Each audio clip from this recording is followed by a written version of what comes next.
Shalom. I'm Eddie Chumney of Hebraic Heritage Ministries, and we welcome you today to our study on the Hebraic roots of Christianity. We are doing a series on what the rabbis in Judaism teaches about the 10 tribes. And I have a special guest with me again this week. His name is Yair Davidiy, and he spends full time researching and studying the issue of the 10 tribes and sharing this information to others. And Yair, once again, I'd like to welcome you to the program today and emphasize to our listening audience that what you're sharing is not your personal views, that the research that you're doing and the information that you're communicating, this is what the rabbis teach about the issue. This is a Jewish belief, and so you use the Talmud along with the Bible and historical evidence, archaeological evidence, linguistics, and all these other things that is consistent with the Jewish view. Is that not correct? Yeah, that is correct. Okay, and so in our last couple programs we looked at who are the 10 tribes, and we explained and we went into much detail that Yair wrote this book, Ephraim, the Gentile Children of Israel. So he's stating right here in his book that the 10 tribes are non-Jewish, and in Yevamot 17a, that's in the Talmud, that the rabbis teach that halakhically that the 10 tribes would have the status of non-Jews when they return in Messianic times and join the Jewish people.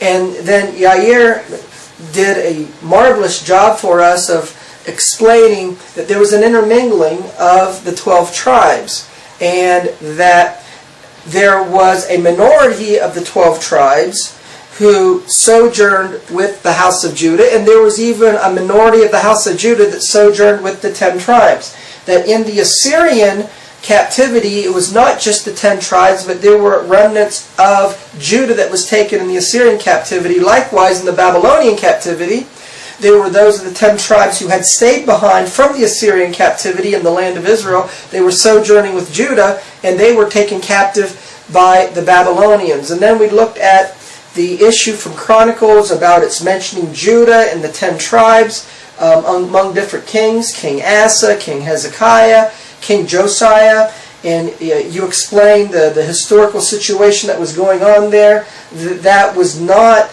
indicating to us that the 12 tribes were already united, just the circumstances that were taking place at the time.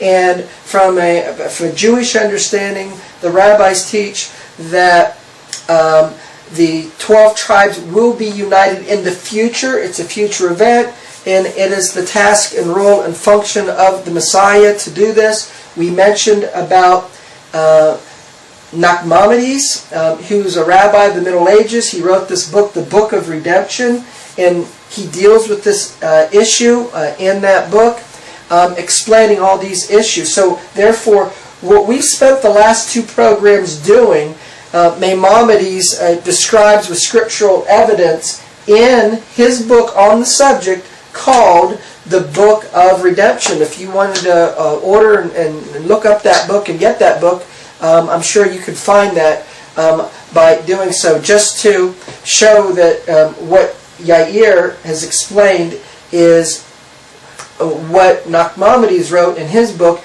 and Nachmanides, his explanations and teachings on the Torah, as well as these issues, is studied today by Orthodox Jews. Isn't that correct? Yes, very much. Okay, so we're showing you that this is not Yair's personal views, but he's representing what Judaism and what the rabbis teach about this subject. Now, we've been trying to explain, Yair, who are the 10 tribes, but what I would like to cover initially on this program, because in this program we're going to talk about, and we're going to begin to talk about the biblical characteristics of the 10 tribes, how we can identify who they are from the prophecies regarding them. But in your book here that you wrote, Ephraim, the Gentile Children of Israel, you have a chapter in this book that's entitled Christianity and the Lost 10 Tribes. That's chapter 9 of your book.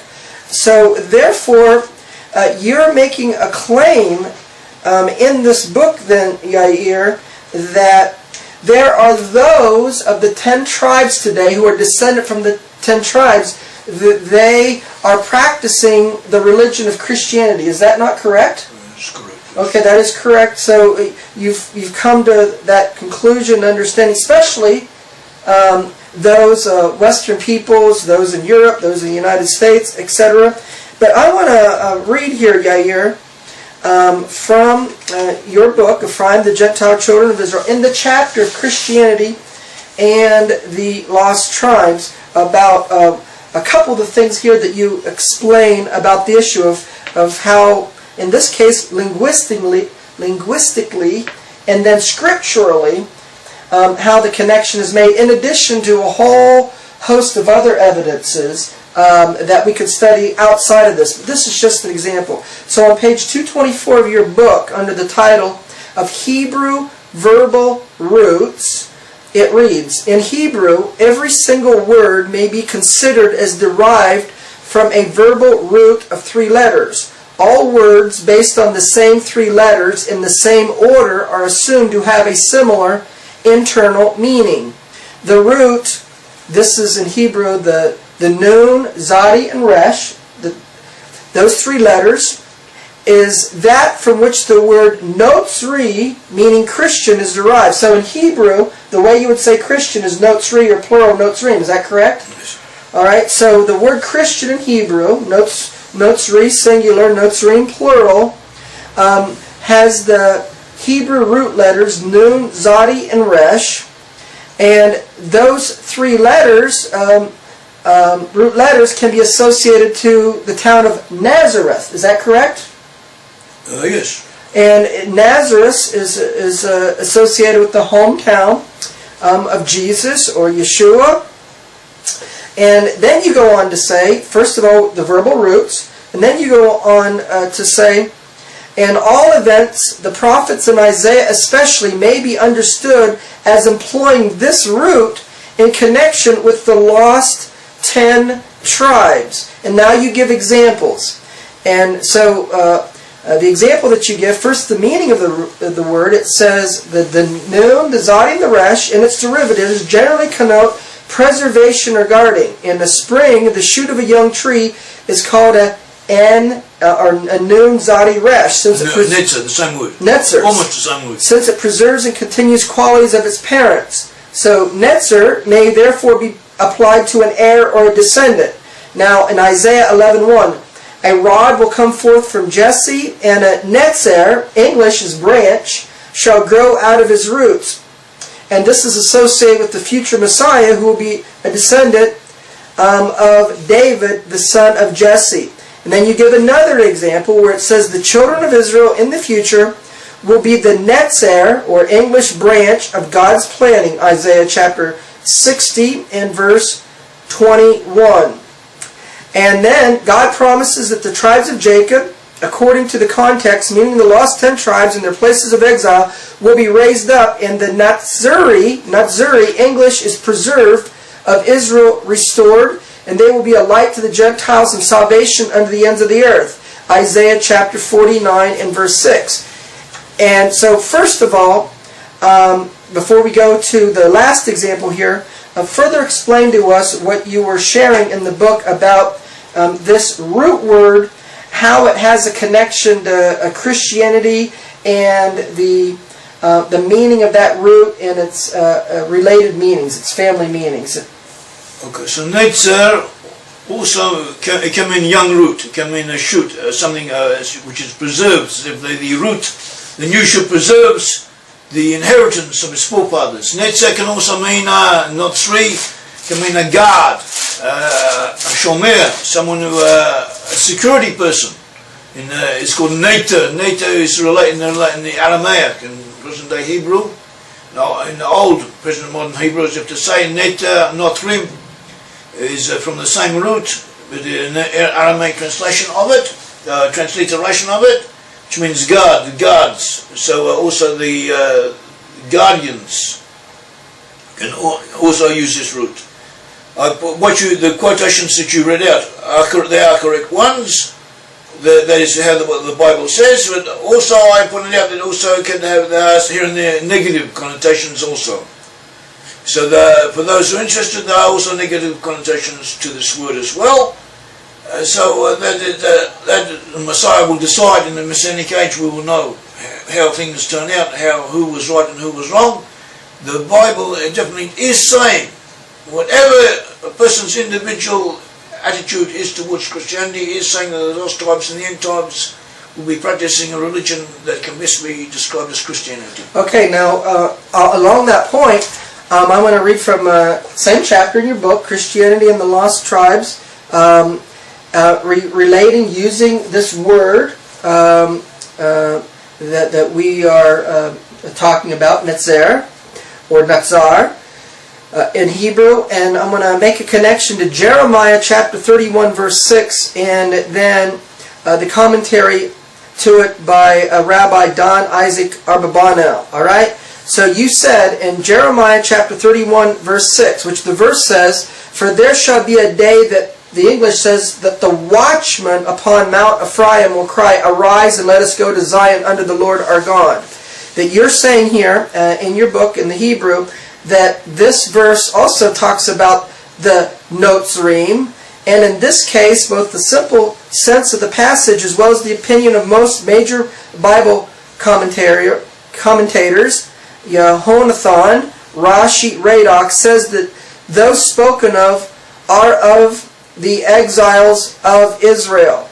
And then you make mention of Don Isaac Arbabanel, a rabbi also of the Middle Age period, and where you say that the prophet Jeremiah foresaw that through divine inspiration, that here it's speaking of those practicing Christianity, and then you say Rabbi Arbabanel therefore at least supports our opinion that the word Notzrim in the Bible, the Hebrew, was used by the prophets as referring to future Christians. So why don't you elaborate on that, specifically here in Jeremiah, that this would be referring to what we call Christians today, and the rabbis affirm that this is what it's talking about in the meaning behind the word. You want to elaborate on that a little bit?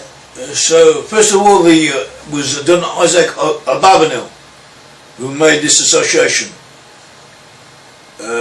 As far as I know, there are not other authorities who agree with him, or no one disagrees with him.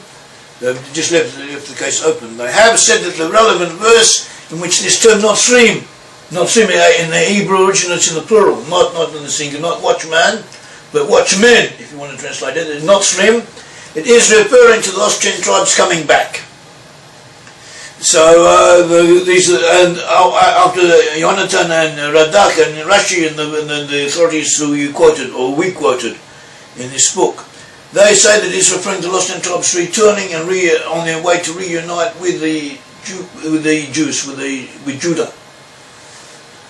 And putting these different sources together, we can say that the lost 10 tribes in the penultimate stage before they reunite with Judah, they will be mainly practicing the Christian religion, according to this interpretation. Okay, so which I would Yeah. I wouldn't say this is an absolute interpretation. This is an absolute sort of thing which is unanimously agreed upon. It is an acceptable opinion. And there were rabbis who made the connection. Yeah, a strong possibility according to the Bible, according to the Hebrew language. And it has to be taken into consideration in context along with all of the other proofs, which we also indicate the lost 10 tribes will be coming from areas in Western Europe of West European descent. And physically, the physical fact is that most of these people are practitioners of Christianity, and those who return to or begin receiving arousal and awareness that they may be descended from lost 10 tribes are actually Christians. And just a slight anecdote, Josephson, she was actually a Christian evangelist, you may know her, an Ephraimite, So I was once somewhat overduly vociferous, as you can say, my criticism of Christianity. So she said to me, if I had not have been Christian, I would never have become aware of this subject and never have become attracted to it. So that was one of the factors which caused me to go into this subject a little bit more deeply and realize that according to also what the Maimonides himself said, that Christianity is a tool which divine providence is using to bring the lost 10 tribes back. Okay, so we've just given a couple examples that you use the Hebrew language and linguistics along with scriptures in Isaiah and Jeremiah to make a connection that the 10 tribes are associated with Christianity. But that's not the only evidence that you give. We have a whole list of prophecies about the 10 tribes that if you take these biblical characteristics and their application, they're going to be associated primarily with Western nations, with the outermost nations of the world called the Isles of the Sea in the Bible. And by making these connections and the people who dwelled in those areas and the religion that they practiced, this is another way of probably even more ways that a connection can be made to the 10 tribes in Christianity. Would you, is that correct in your understanding? Good, absolutely. Okay, so you're an Orthodox Jew, which means you don't practice Christianity, you don't believe in Christianity, yet you see and believe that the 10 tribes do have a connection to it, and not necessarily all, but there would be a significant number in the days and the times in which we're living of those who are descended from the 10 tribes who are practicing Christianity. Is that correct? So now you're an Orthodox Jew and you're not practicing Christianity, but yet you are spending your full time studying and researching the 10 tribes, even though you believe a lot of them may be connected with Christianity. So I want to now go over possibly one reason why you're taking the time and the effort and the energy to be doing this full time. And in your book, the same book, Ephraim, the Gentile Children of Israel, on page 253, you mentioned regarding the future redemption, the Midrash, Yahut Shimoni on the Song of Solomon, 1:16 states that the 10 tribes who were exiled beyond the Sabbatean River are they whom the exiled of Judah and Benjamin are destined to go unto, and to bring them back in order to merit with them the days of the Messiah and life in the world to come. And then you quote from Jeremiah chapter 3 verse 18. In those days the house of Judah shall, and you're saying the Hebrew says, shall go unto the house of Israel, and they shall come together out of the land of the north to the land that I have given for an inheritance unto their fathers. Sorry, that is what the Midrash is making this quotation from Jeremiah. Okay, we'll clarify that now. So, here it is taught, Judaism teaches that Jews will go out to the 10 tribes to encourage them to be brought back and to be joined with the house of Judah as a part of uniting the 12 tribes. In a previous program, you said that one of the kings of Israel had commissioned, according to the rabbis, Jeremiah to go out and do this, and even in part, some of the reforms that some of the kings of Israel was doing had this element in their minds, perhaps hoping that this would be achieved. So the point is that it's Jewish teaching that Jews would go out to the 10 tribes, and this is part of your heart in doing what you're doing, because you're Jewish and you're doing what the rabbis say that Jews are to do, which is to go out and to share the 10 tribes and to encourage them first to know who they are and to come back. So you want to comment on that that principle, that understanding, that belief about Jews going out to the 10 tribes, as you mentioned in your book? Yes, the people from the Jews, from amongst the Jewish people, would go out into the 10 tribes.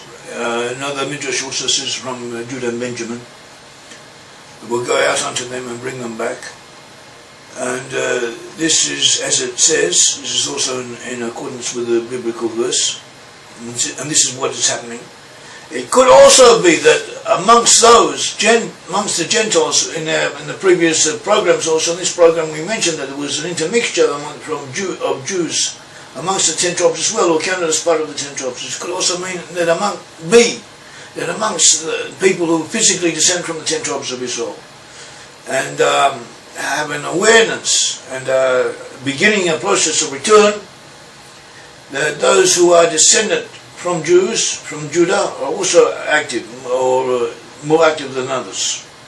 We have noticed indications to this effect, and this is a possibility, but this is also an obligation to those who understand this secret, who understand this knowledge, have knowledge of these truths. In my opinion, everyone who has knowledge of these truths, who knows about them, realizes that they are true, should endeavour to spread the word, or if they cannot physically do so themselves, they should support those who are doing so, because this is something good. This is people that deserve to know. The people who are so descended, people who are so to be identified, deserve to know about it. And the Bible tells us that this is part of the process of redemption, that will be made known unto them. This is something that the Almighty God wants done. And doing it can only help the world. It can help Judah, it can help and it can also help the Western nations who need, in our times, to be a biblical arousal, to become more biblically conscious of their Hebrew ancestry, and also the truth of the Bible, to return to the Bible and to biblical values, and to also be more friendly towards Judah, towards the state of Israel. All of these different elements are interlocked, are one and the same. And they are something that is needed for our era, which is approaching the time of redemption. So Yair, you're an Orthodox Jew. You don't believe in Christianity. You don't believe in the New Testament. You're purely presenting to us the Jewish view. And so with that in mind, I'd just like to make a comment for our viewers that in the New Testament, Paul is told that he's from the tribe of Benjamin. So he's of the southern kingdom, from the tribe of Benjamin, and he went out, and we're told in Acts in chapter 26 that he was proclaiming the message of the gathering and the uniting of the 12 tribes of Israel. Before King Agrippa, he says, "And now I stand and am judged for the hope of the promise made of God unto our fathers, unto which promise our 12 tribes instantly serving God day and night hope to come." So before King Agrippa, he was talking about the 12 tribes and about their future uniting. And he was given a commission to go out into the non-Jewish world. And in your book here, you said Ephraim is the Gentile children of Israel. So if this is the rabbinical understanding, Paul studied under Gamaliel, and so he would have had this understanding as well. And so the Hebraic background of Paul going out into the nations is rooted in this Jewish belief, which Yair is sharing, which he is doing based upon what the rabbis say. So I wanted to share the connection of Paul and what he's doing with the Jewish background and the Jewish thought, and given that Yair doesn't believe in Christianity, doesn't believe in the New Testament, but while he's given the Jewish background and understanding of going out to the 10 tribes, I thought that this would be a very good thing to share with our audience in making the connection. Now, Yair, just in 1 minute, because that's all the time that we have, I want you to explain here from Jeremiah chapter 3, verse 18, about this. In those days the house of Judah shall go unto the house of Israel. We only have 1 minute. Explain to us what you're trying to show here from Jeremiah 3 verse 18. We got 1 minute. In Hebrew it says, "Yelchu out," they will go unto. In the King James Version it says, "They shall walk with."